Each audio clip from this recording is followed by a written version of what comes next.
Hey guys, Dr. Kahu here and welcome back to my channel. Now today I'm going to do a part 3 to what if Eren had Ackerman powers. Now this is a long time coming, yeah, I'm apologizing for this. I've been preoccupied with a lot of other stuff, and yeah, just general laziness when it comes to this model. So I apologize for that, guys.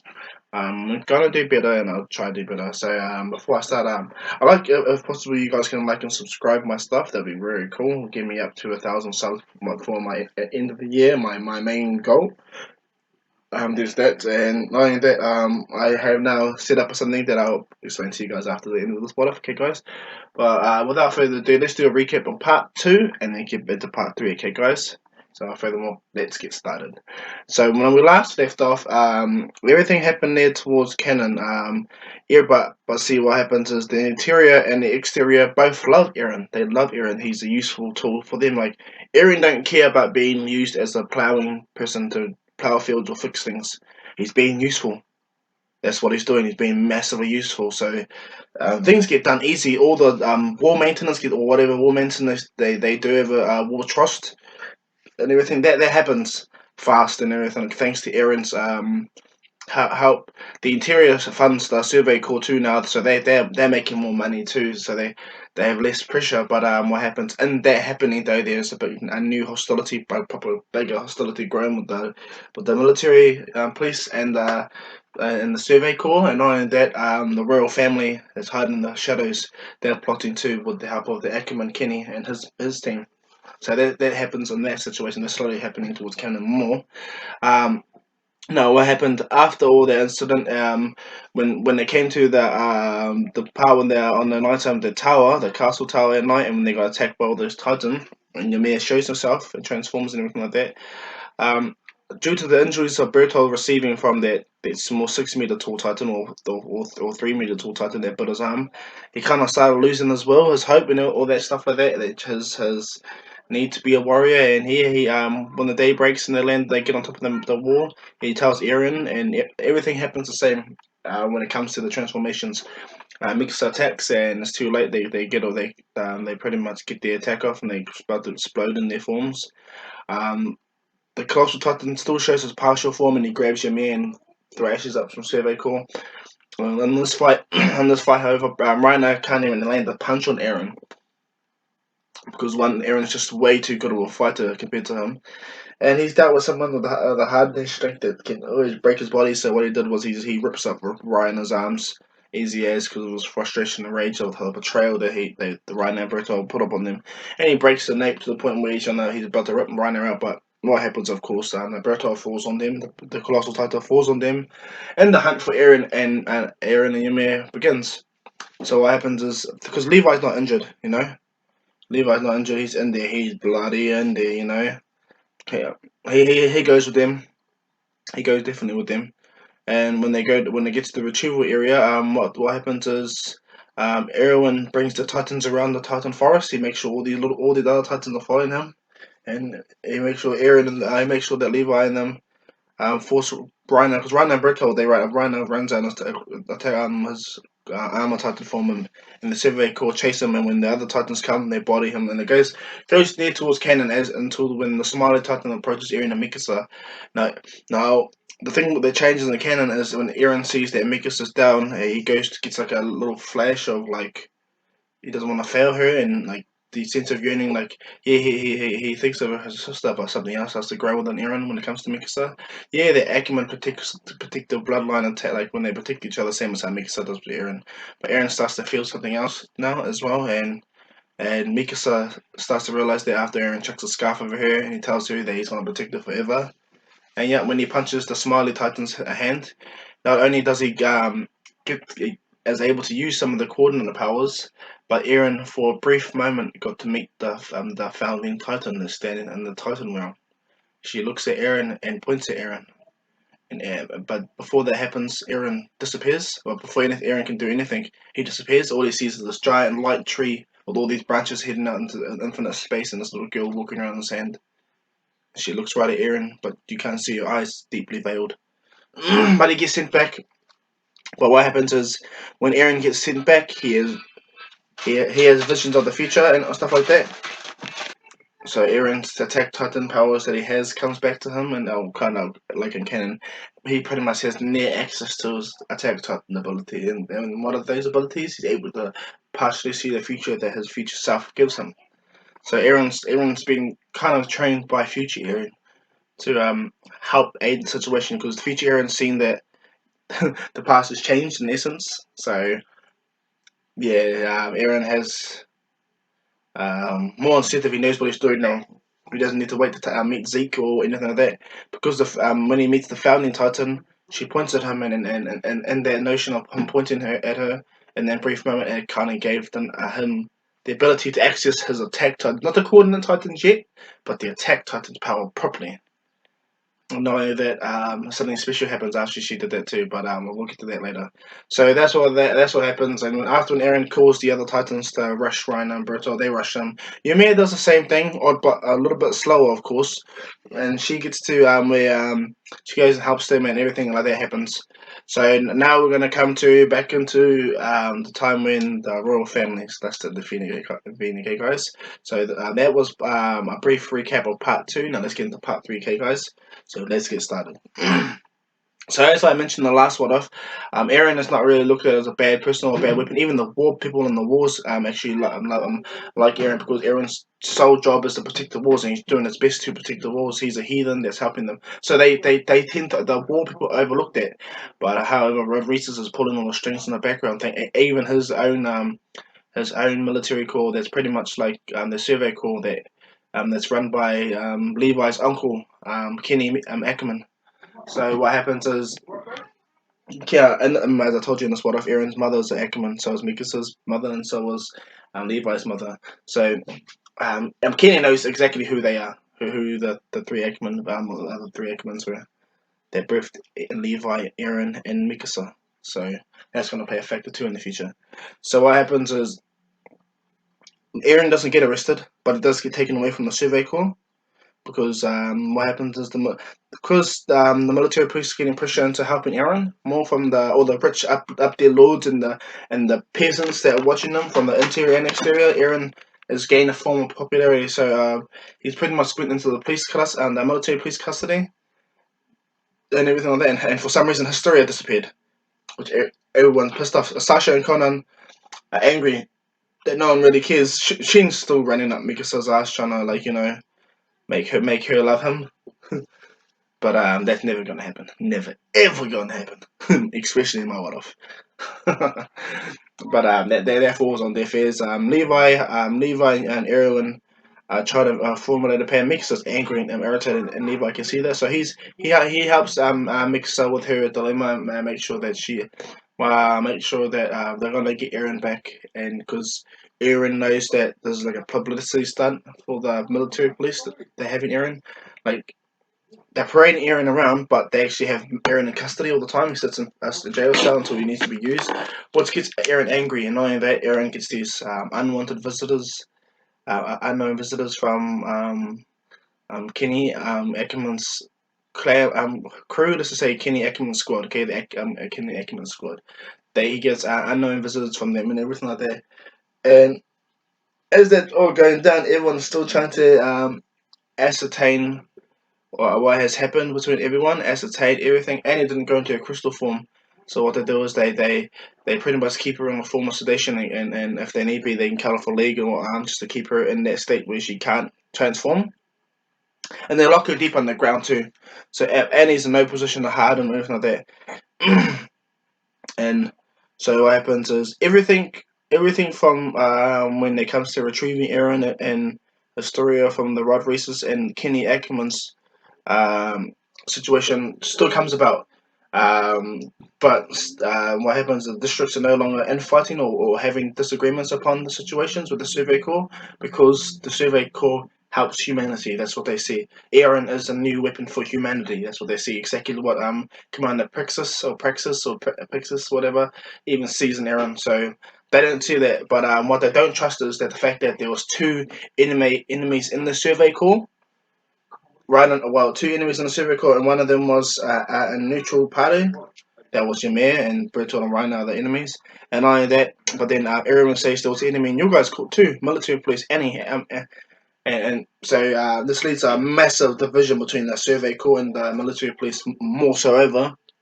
But because the Survey Corps has the backing of the nobles and the higher lords, the military police can't just walk around and use their power over them no more, because the Survey Corps now have more power, they have more funding, more everything, you know. Um, Levi Levi asks one of the commanders that are holding Eren permission to go see him. And what's it called? At first, they were going to let they were going to let Levi see them. So Levi goes by himself to go and visit where Eren is, but what Levi doesn't know is at this present time those were um, Kenny Ackerman soldiers, and so when Levi gets close to where they spring out to attack Levi.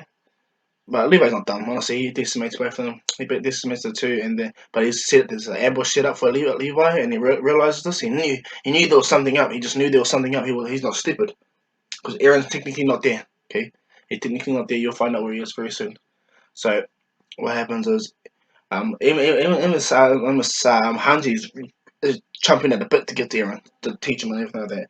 So what happens is um, Levi decimates the crew, and he gets met up by the same interaction with Kenny happens the same when it goes with them meeting up at that bloody dino. Levi's evading Kenny, but Levi still shoots off a gun, but he goes past, but he gives Kenny a nick. He cuts parts of Kenny's ear when Levi leaves him, which impresses Kenny, but also frustrates him.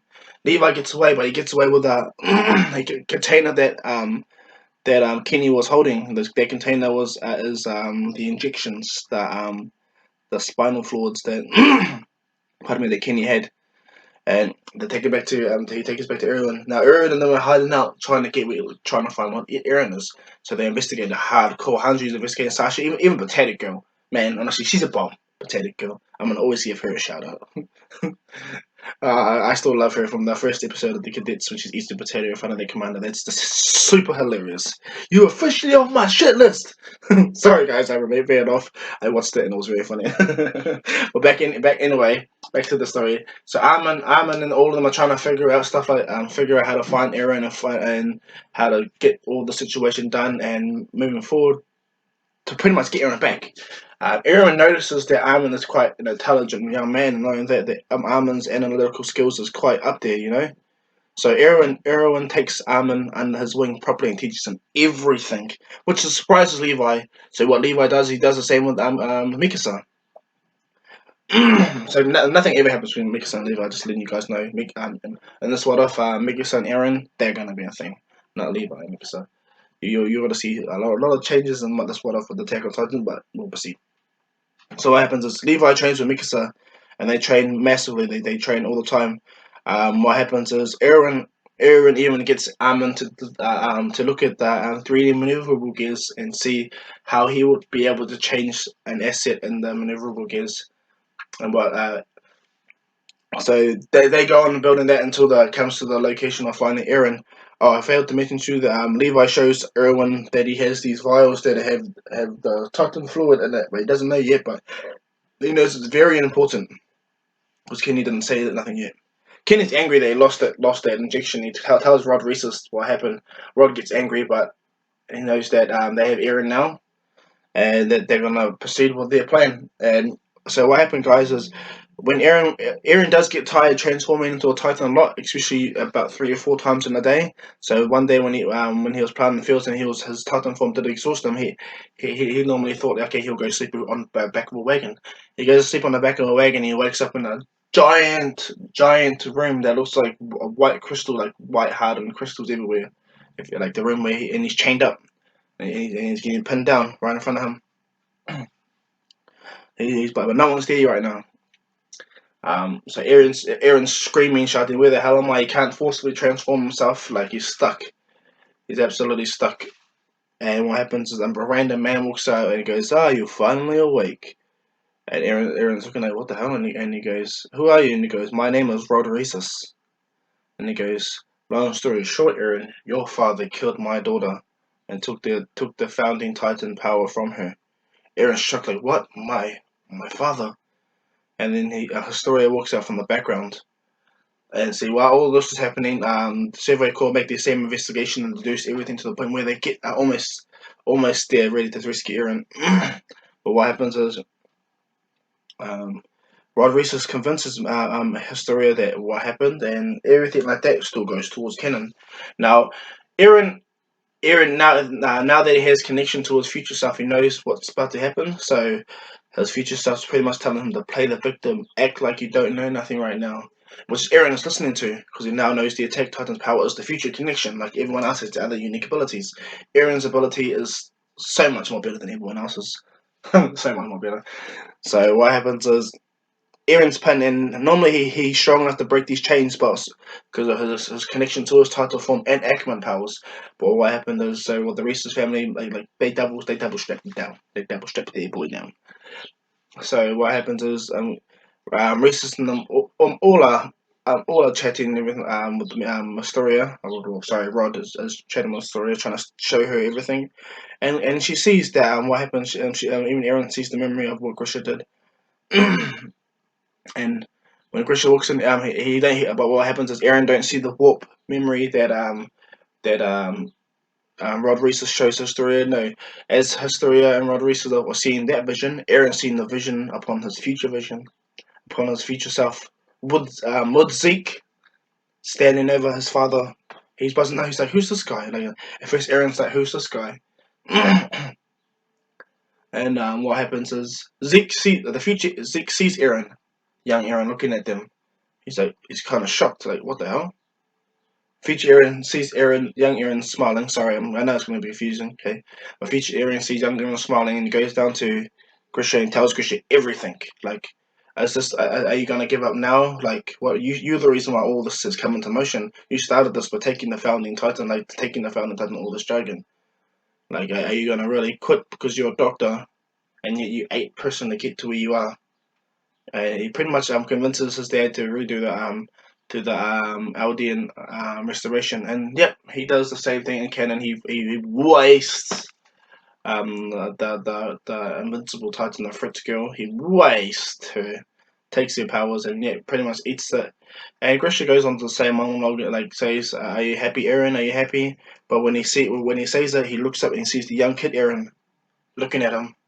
And when both Grisha and Zeke are looking at young kid Eren, future Eren's walking over to his younger self. He gets on his knees and he begins to speak to him. Grisha and Zeke can't hear nothing or anything like that. It's like a bloop or like a nothing. But Eren hears from him what he needs to do to make this future that he's in right now, the Eren's in right now, not happen and make a much more better future happen.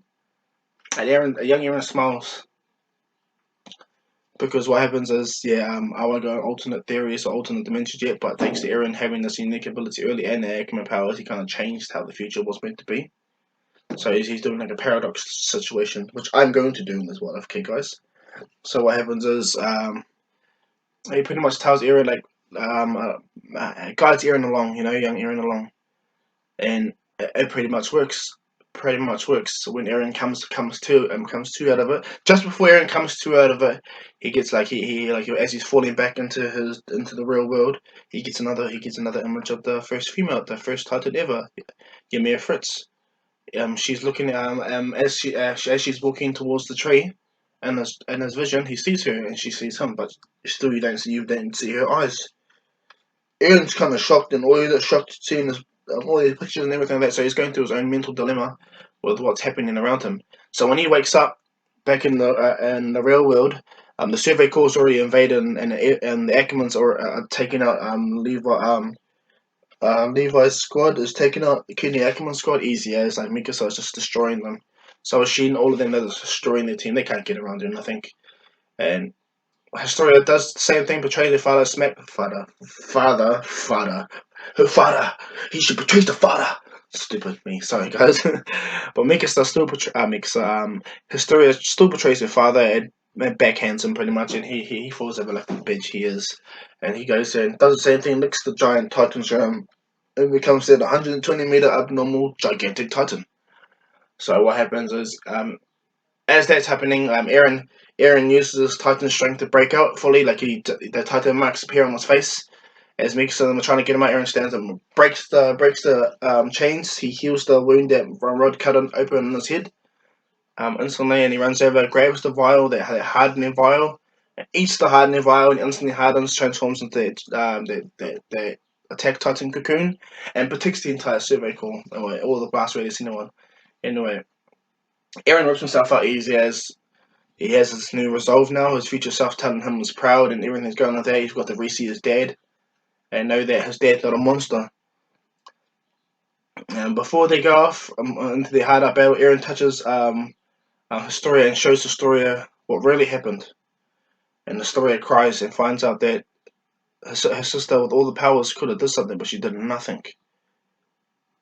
Every family that holds the Rod Reese's powers do nothing but let the people die, and she hates that. She hates that her family are the cause of all the for all this drama and this vendetta against them.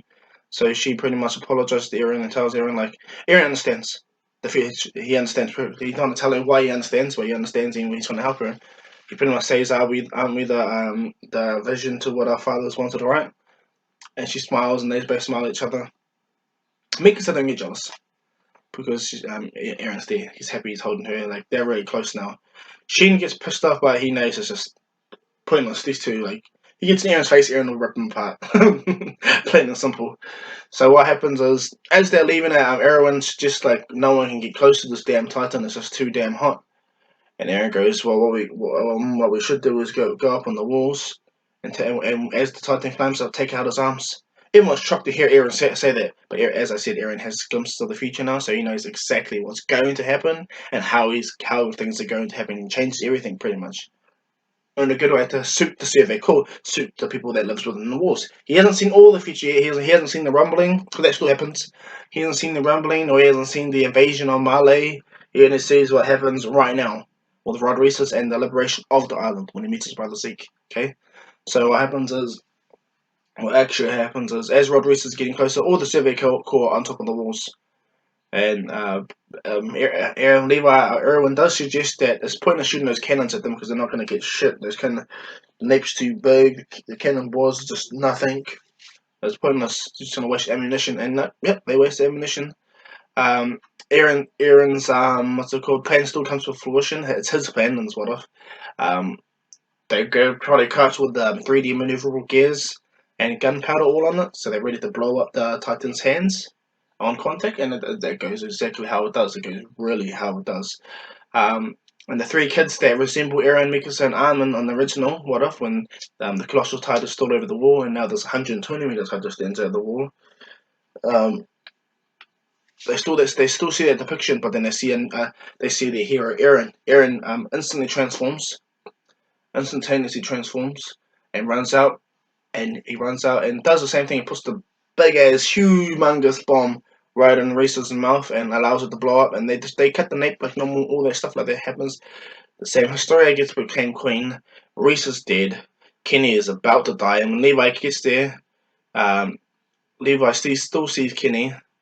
And Kenny just goes to Levi like, that thing you stole from me, they can make titans. And he coughs up blood. He goes, they can make titans. What do you mean? You inject it into someone's neck, and whoever eats Eren or anyone that can transform back into a human, they get the abilities. Levi's like, ah, and then Levi asks before he goes, "What was my mother to you?" And then what Kenny does say, and he connects Levi, Mikasa, and Eren together. Okay, in the essence, he goes, "We're Ackermans. We're special. We don't follow the rules of the king. We don't follow the rules of any of them. We are our own form of people." And Levi say, and what's got to pertain against my mother? And he goes, yeah, he pretty much tells Levi that he wasn't a good enough role model to be a parent. Even though when his sister died, like Levi pretty much wasn't, Kenny wasn't a good role model, a bad person himself. So that makes Levi kind of angry. Then when Kenny talks about Mikasa and Eren's mother, how they're both of the Ackerman bloodline, same as Levi's mother, and Levi goes, I knew it. There was something connecting us three. Looking at Levi, remembering about Mikasa and Eren. And Levi leaves away. Kenny tells Levi, Just protect what he believes he loves. He did exactly what he needed to do for his king and his town. Now that his time is over, he tells King Levi to protect everyone that he presumes to love and the walls, because if you don't, they'll die, just like how his team did. So that happens. Kenny dies right in front of Levi, and Levi realizes that he has the thing to make a Titan. And so he thinks about it, and he realizes that Annie's still alive. Annie's not in her crystal form. They continuously cut her arms illegal. They keep her in pain, agony 24/7. That she doesn't give them information, so they cut her arms off to, one, stop him from transforming, and two, getting more information. And Hanji's the one that's leading this entire investigation to try and get her to talk. Because she's super bloody crazy, Hanji's the man. She's a gangster chick. So what happens is, after Historia gets anointed queen and everything like that, Eren tells her the plan of Eren knows what Levi is about to suggest, because Levi's not there yet. But when Levi gets to Eren already explains to Levi that he knows what he wants to do, and Levi goes, "What is that?" He goes, "You want to use that container that you took from Kenny to transform someone into a Titan, right?" And they're shocked. He's like, "What the hell? How did you?" And he goes, "I know how things work. I actually have an idea on how things work, Levi." And Levi's like, "What do you mean?" He goes, the power that I have within me, the attack power, and I know that when Rod touched me, I got to see glimpses of the past and some future events. Levi's stunned, but Eren's telling Levi in confidence. Levi's stunned. And Eren goes, "I just found this out recently." And because Levi can't be the bashful self he was in canon to Eren, because Eren's just as strong, if not stronger, Levi's just faster and more skilled at this present time. Levi don't do what he normally does and berates Eren. What Levi does is he tells Eren to come and tells Mikasa. So the main council that Levi always has is Armin, Mikasa, and Eren. Besides Erwin, those are his main people he counsels with, and Hanji. So when they have a talk, Eren tells them exactly what happens. Shocks Armin massively to the core. Armin goes, "Do you have an extra plan for everything?" He goes, "Well, right now I can't see it very clearly, everything else, but I know how we're gonna take our island back." And Eren's very happy and tells him to keep it in the chest. And Eren's like, "Yeah, no one's gonna know about this power. Only us five." Eren, Levi, yeah, them five. So yeah, they hatch a plan, and Levi tells Eren that he's only got one vial to inject, and he goes, "Oh, that's simple." He goes, "Oh, it's simple. I know how to make more." And he goes, "What? You need to inject? You need to take some of my spinal fluid out to do so." And that shocks Levi. He's like, "Huh?" And he goes, "Yeah, that's spineless Titan spinal fluid. So what you need to do is say, Hanji performs the operation, of course, and takes some spinal fluid out of Eren. In particular, she takes 2 vials out of Eren for future events, guys. And you'll say so. They have 3 titanizing formulas. So now it's more the time how they're going to pick who's going to take Annie's powers. Because Annie's still alive.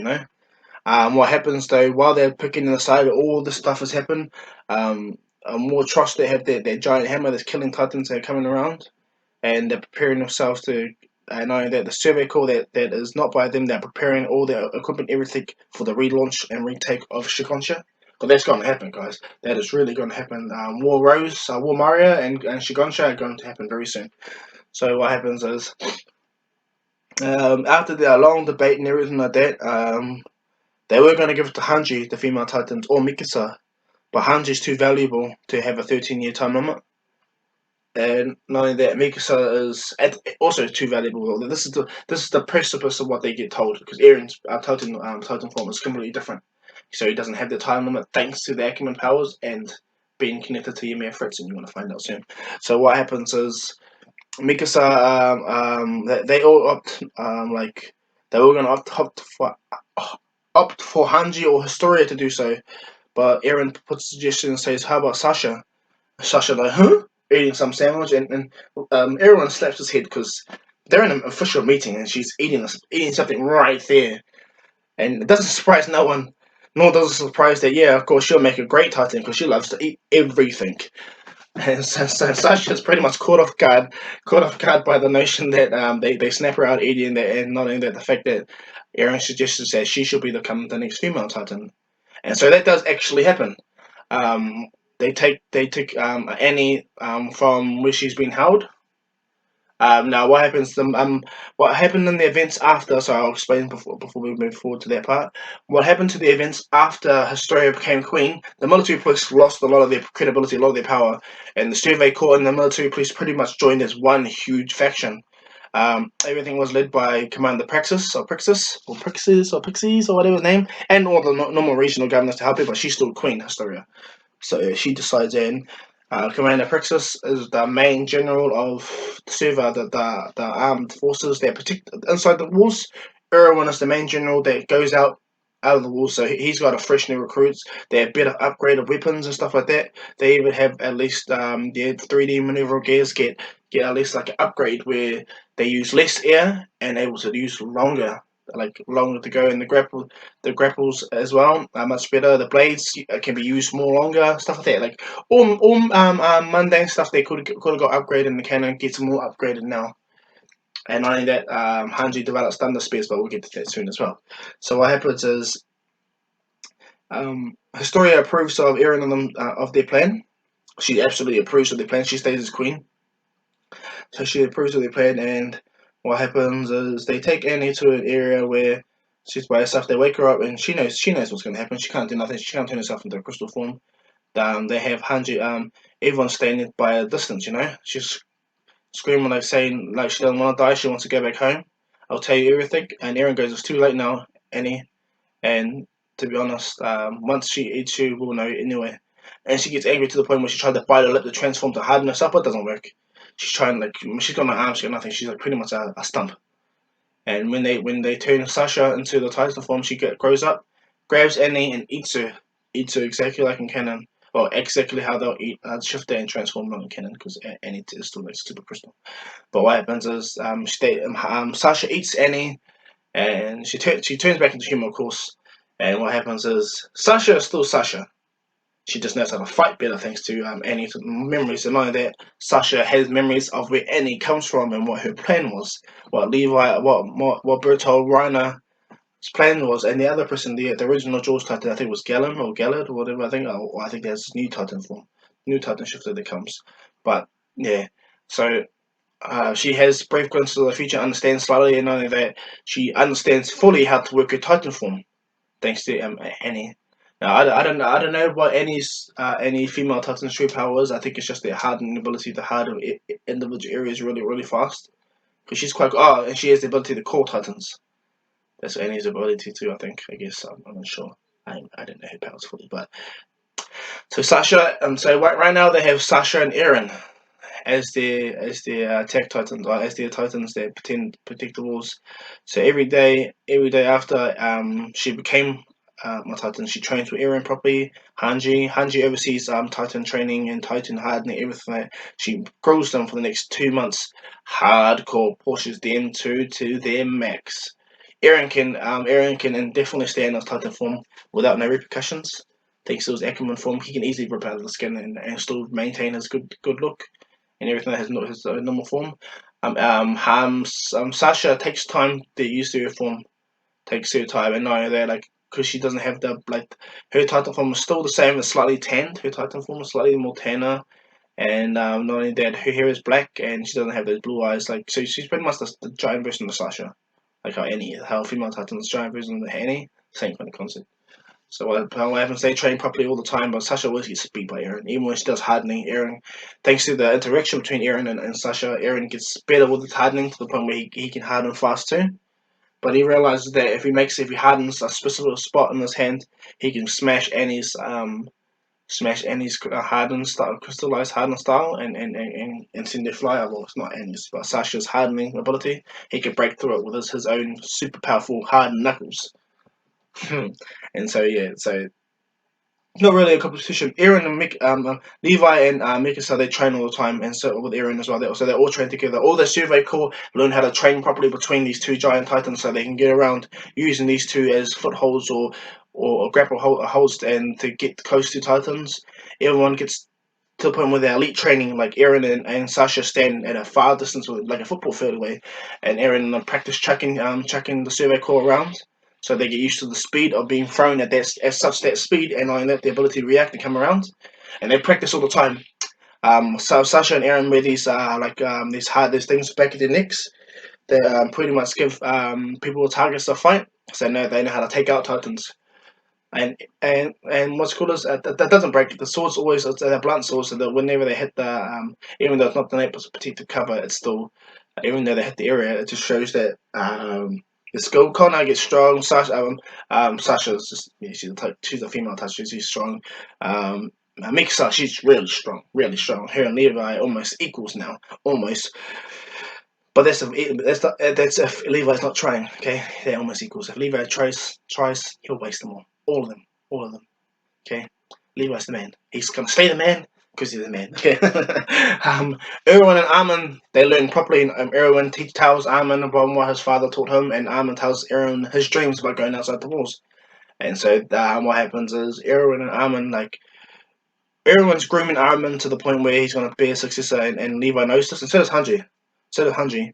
And they grow a newfound respect for Armin because Armin's plans are flawless, just like Erwin, but there's no sacrifice. The big difference between Armin and Erwin's plan. So yeah, there's none of that. Yeah. So they're preparing to go back and take the Warshu Gonsha, okay, guys? So that's where I'm gonna leave this part off now, guys. Let me know in the comments what you guys think. I always love your opinions. It's great hearing your guys' honest opinions because it makes my content so much better. And yeah, I'm gonna do a round of shout outs, not on this what offs or the Dragon Ball Z what offs, the shout outs I'm gonna be doing the people on Naruto what offs, okay guys? But before I go I'm gonna take Rick Monster, is it 27? Hi?